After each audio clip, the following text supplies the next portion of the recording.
Hello students, स्वागत है आपका हमारे चैनल रूपलेस एजुकेशन में। आई होप आप सबकी स्टडीज अच्छे से चल रही होगी। आज का टॉपिक बहुत इंपॉर्टेंट है for UGC net paper 1 and ये आपकी यूनिट 8 है, ICT basic of internet, intranet, email, audio and video conferencing. Previous 2 video हम आईसीटी के कर चुके हैं, जिसके अंदर हमने बेसिक एब्रीविएशन और डिजिटल इनिशिएटिव्स कर लिया था। दोनों ही वीडियो बहुत इंपॉर्टेंट है, क्वेश्चंस बनते ही बनते हैं। अगर आपने अभी तक चेकआउट नहीं किया है तो आप अभी उसको जाके चेकआउट करिए। बिना टाइम वेस्ट करे चलिए शुरू करते हैं। तो इंटरनेट सबसे पहले बेसिक से स्टार्ट करेंगे। इंटरनेट क्या होता है? इंटरनेट एक वर्ल्ड वाइड टेलीकम्युनिकेशन सिस्टम है। वर्ल्ड वाइड मतलब हर जगह चलता है, सारे बिलियंस ऑफ कनेक्टिविटी और बिलियंस ऑफ लोगों को कनेक्ट करता है। इसमें आपको ध्यान रखना है, इसे क्या बोला जाता है? नेटवर्क ऑफ नेटवर्क भी बोला जाता है। आपको वो ये चीजें ध्यान रखनी है जिसमें क्वेश्चन बन सकता है। अच्छा, एक और चीज बात करते हैं, इसमें कोई डायरेक्ट क्वेश्चन आपको शायद ही देखने को मिले। इसमें जनरली असर्शन एंड रीजन वाला क्वेश्चन आपको देखने को जरूर मिल सकता है। देखिए, प्रीवियस ईयर का अगर अपन ट्रेंड देखें तो उसके अंदर ऐसे ही क्वेश्चन है जिसमें असर्शन और रीजन वाले क्वेश्चन है। तो आपको थोड़ा सा लॉजिकली सोचना पड़ेगा। लर्निंग पार्ट थोड़ा कम है और लॉजिकली पार्ट थोड़ा ज्यादा है इसमें। तो जो प्रीवियस वीडियो था उसमें लर्निंग पार्ट ज्यादा था और लॉजिकली कम था, लेकिन इसमें थोड़ा सा अलग है। अब इंटरनेट कब स्टार्ट हुआ ये देख लेना है आपको। 1969 में स्टार्ट हुआ था एक यूएस डिपार्टमेंट में डिफेंस पर्पज के लिए। देखो, असर्शन में आ सकता है, ठीक है। तो डिफेंस पर्पज के लिए स्टार्ट हुआ था। एडवांस कोई रिसर्च प्रोजेक्ट था, APRA, ठीक है, एडवांस रिसर्च प्रोजेक्ट एजेंसी। उन्होंने वॉर को कम्युनिकेशन, जब वॉर हो रहा था उसमें कम्युनिकेट करने के लिए इंटरनेट का यूज किया था। तब से लेके हम इसको यूज कर रहे हैं। और किसने यूज किया, ध्यान रखना, यूएस ने, यूएस डिपार्टमेंट ने। अब ब्राउजर क्या होता है? ब्राउजर जो आपको कनेक्ट इंटरैक्ट करने में हेल्प करता है। जैसे सपोज जो भी अपन वेब ब्राउजर, क्रोम हो गया, या फिर कोई भी अपन ब्राउजर यूज करते हैं, इंटरनेट एक्सप्लोरर वगैरह जो भी अपन यूज करते हैं, वो जनरली आप जो भी सर्च करना चाहते हो ब्राउजर के थ्रू ही कर पाते हो। मोस्ट पॉपुलर ब्राउजर्स यहाँ पे लिख दिए है मैंने। अब फेमस डोमेन पढ़ लेते हैं। डोमेन होता क्या है? डोमेन होता है कोई यूनिक चीज, मतलब कोई यूआरएल, कोई यूनिक चीज जो आप अपने यूआरएल के अंदर ऐड ऑन करते हो। जनरली जैसे सपोज www, कुछ आपने यूआरएल कुछ ऐड ऑन किया, कुछ अलग। जैसे आपने कहीं पे ORG देखा होगा, ठीक है, कहीं पे आपने UK देखा होगा, कहीं पे NET देखा होगा। जब भी आप कोई वेबसाइट सर्च करते हैं तो इन सब का मतलब होता है, ठीक है। तो क्या मतलब होता है देखते हैं आगे। जैसे जब भी आपको फॉर्म दिखता है, जब आप लिखते हैं www, जैसे सपोज gmail.com अपन ने लिख दिया ना, www.gmail.com, ये अगर लिखते तो जो फॉर्म होता है, इस जो अपन के पीछे जो लगता है ना, उसी को डोमेन बोला जाता है, ठीक है। तो इसका कोई ना कोई क्या होता है, इसका कोई ना कोई मतलब होता है, ठीक है। तो क्या मतलब होता है वही आज अपन देखने वाले हैं। तो पहला है .edu, edu जिसके आगे मिल जाए एड्यू, मतलब जिसका मतलब होता है एड्यू, मतलब होता है एजुकेशनल। GOV मतलब कोई गवर्नमेंट की वेबसाइट है, कोई भी आप गवर्नमेंट की वेबसाइट देख लो, उसके अंदर पीछे आपको .gov, मतलब इसका आइडेंटिफिकेशन है कि आपने कोई भी वेबसाइट जो खोली है वो ऑथेंटिकेटेड है, ऑफिशियल वेबसाइट है। .int का मतलब होता है कोई ऑर्गेनाइजेशन की बात हो रही है। MIL मिलिट्री, ऐसे ध्यान रख लेना, मिलिट्री है। नेट ये आया हुआ है, ठीक है ना।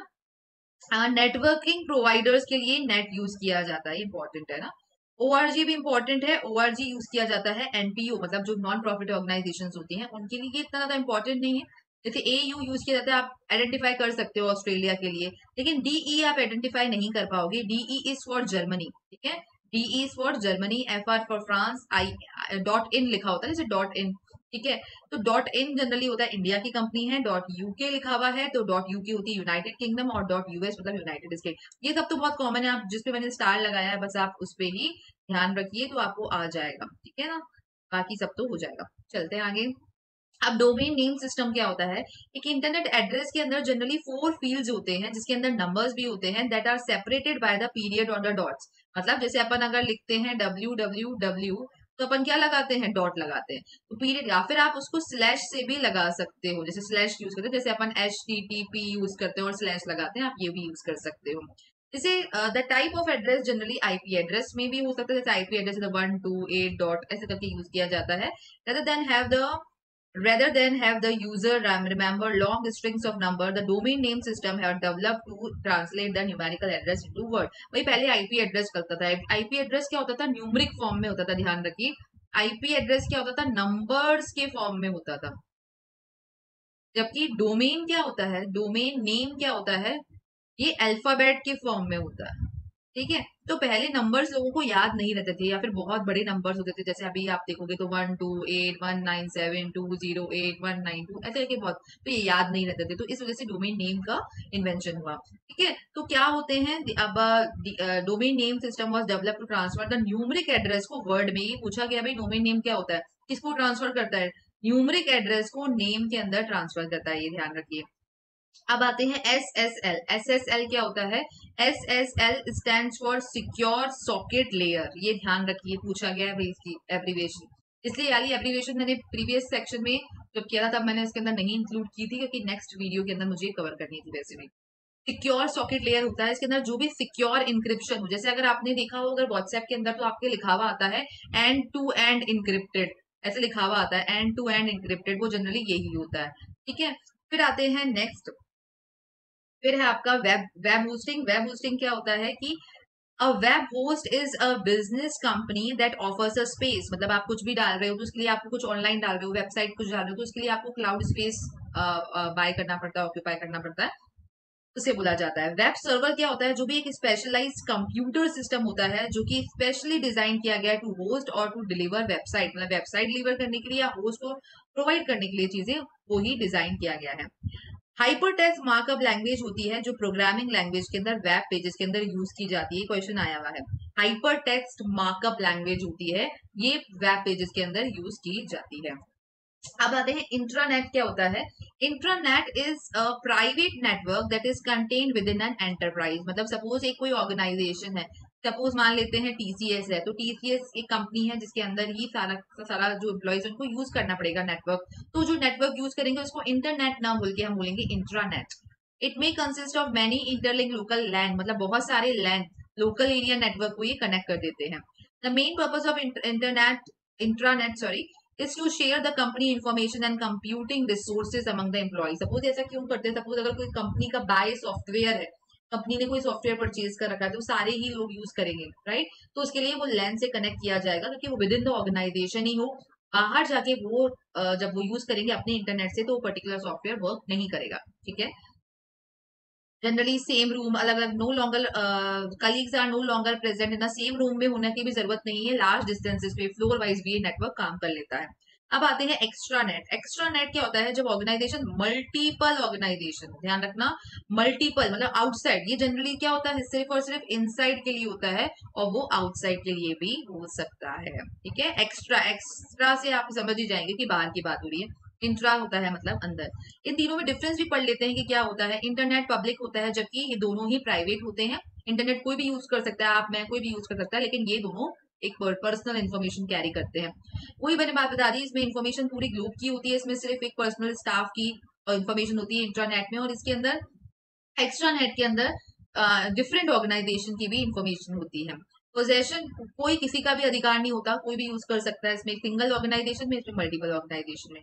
असेसिबिलिटी, कोई भी एसेस कर सकता है, इसमें स्टाफ, और इसमें लिमिटेड होती है असेसिबिलिटी। डेटा इसमें कोई भी सिक्योर नहीं होता है, इन दोनों में सिक्योर होता है, तभी तो ये डेवलप किए गए ताकि डेटा कंपनी का सिक्योर रहे। फिर है नेटवर्क एरिया। नेटवर्क एरिया इसमें बहुत लार्ज, अलग अलग ग्लोब, मतलब पूरे वर्ल्ड वाइड, पूरी जो सॉरी पूरा जो अर्थ है, पूरा अर्थ को ही ये कनेक्ट कर लेते हैं। ठीक है, पूरे ग्लोब को ही कनेक्ट कर दिया जाता है। ठीक है,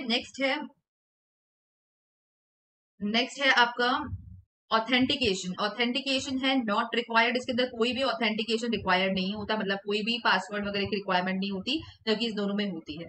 ठीक है, दोनों तीनों में सेम ही है प्रोटोकॉल, तो पढ़ने की जरूरत नहीं है। अब आते हैं बेसिक ऑफ ईमेल। ईमेल सबसे पहले होता क्या आपको पता है, जब हम मैसेज एक्सचेंज करते हैं उसको ईमेल बोला जाता है। फर्स्ट ईमेल कब हुआ था, इन्वेंटेड किसने किया था, आप नेम याद कर लिए, रे टॉमिल्सन ने किया था, ये इंपॉर्टेंट है। तब फर्स्ट ईमेल किसने लॉन्च किया, किसने स्टार्ट किया, रे टॉमिल्सन ने किया था। जनरली क्या है, इसके अंदर आजकल आपको बहुत ज्यादा फ्री चीजें भी मिलती है, ईमेल मिलना, अटैचमेंट्स लगाना, ये सब क्या होता है ईमेल में फ्री होता है। ईमेल के अंदर 5 लाइन्स होती है। 5 लाइन क्या होती है, ईमेल फर्स्ट 5 लाइन जो होती है उसे ईमेल हेडर भी बोला जाता है, क्योंकि फर्स्ट 5 लाइन होती है। फर्स्ट 5 लाइन के अंदर होता क्या है, फ्रॉम मतलब कहाँ से ईमेल आया है, ठीक है, डेट, टू जो भी है आप जिसको भेजना चाहते हो, ठीक है, यहाँ होता है, यहाँ फ्रॉम होता है आपका सेंडर, यहाँ होता है आपका receiver, subject CC and BCC। CC और BCC क्या होता है आगे अपन अभी इसी वीडियो में पढ़ेंगे। उसके बाद आता है email protocols, IMAP, POP3, SMT और HTTP। ओके, तो HTTP के बारे में हमने प्रीवियस वीडियो में पढ़ लिया है, अगर आपने नहीं देखा है तो आप उसको चेकआउट करिए। अब इन तीनों के बारे में इस वीडियो में पढ़ लेते हैं। पॉप 3 मतलब क्या होता है, इसका फुल फॉर्म देख लीजिए सबसे पहले तो। पोस्ट ऑफिस प्रोटोकॉल, पूरे आईसीटी में फुल फॉर्म्स बहुत इंपॉर्टेंट है, मैंने हर एक वीडियो में आपको बोला है। आप पेपर एनालाइज करेंगे तब आपको यही एनालाइज होगा कि बहुत ज्यादा फुल फॉर्म पूछी गई है, ठीक है। तो फुल फॉर्म्स को आप बिल्कुल भी नहीं छोड़ सकते। This is a simple standardize protocol that allow user to access their mailbox। आप मेलबॉक्स देख सकते हो अपने।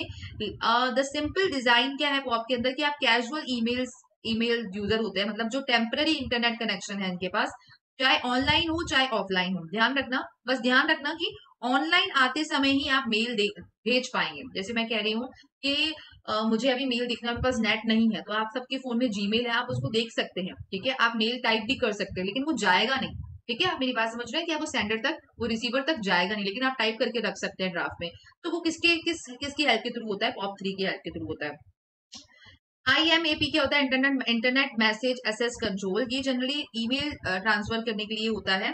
पॉप की जैसे ये, लेकिन ये ऑनलाइन और ऑफलाइन दोनों ही सपोर्ट करता है। The email message is downloaded to the user machine only when a specific required is made to read it. मतलब ये तभी कोई रिक्वेस्ट, मतलब हर कोई आपके ईमेल नहीं पढ़ पाएगा, जो आप रिक्वेस्ट भेजोगे तभी वो आपकी ईमेल पढ़ पाएगा।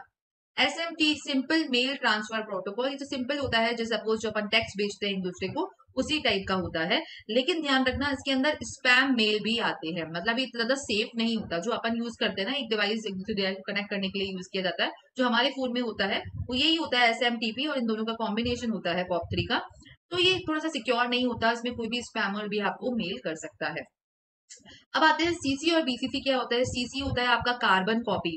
कार्बन कॉपी आपको पता है कि जैसे सपोज जो भी ईमेल लिखा गया है that is copy to one और मोर रिसिपिएंट के लिए कॉपी कर दिया जाएगा, ठीक है। सपोज अगर अगर मुझे सौरभ को मेल भेजना है तो सौरभ को मैं लिख दूंगी CC में, ठीक है। तो और मेरे को किसी और को लिखना है, से अंकित को लिखना है तो अंकित को, ठीक है। शालिनी को लिखना है तो शालिनी, सबका मैं मेल आईडी में मेंशन कर दूंगी, उसको CC बोला जाता है। सबको एक दूसरे का नेम विजिबल हुआ कि भाई ये वाला मेल किस किस को गया है। BCC होता है ब्लाइंड कार्बन कॉपी। यहाँ पर आप जब आप मेल भेजोगे तो इसके अंदर मेन रेसिपिएंट में तो एक जने का ही नाम होगा, लेकिन BCC के अंदर बहुत सारे लोगों के नाम होंगे, और कोई भी इंसान किसी और दूसरे इंसान का नाम नहीं देख सकता है, ठीक है। So it is a good etiquette होता है कि आप BCC यूज करो, ताकि copying a message to the many people को कर रहे हो तो एक एक जना हर किसी की मेल आईडी किसी और के पास भी जा सकती है, तो एक टाइप का सिक्योरिटी मेंटेन करने के लिए BCC का यूज किया जाता है।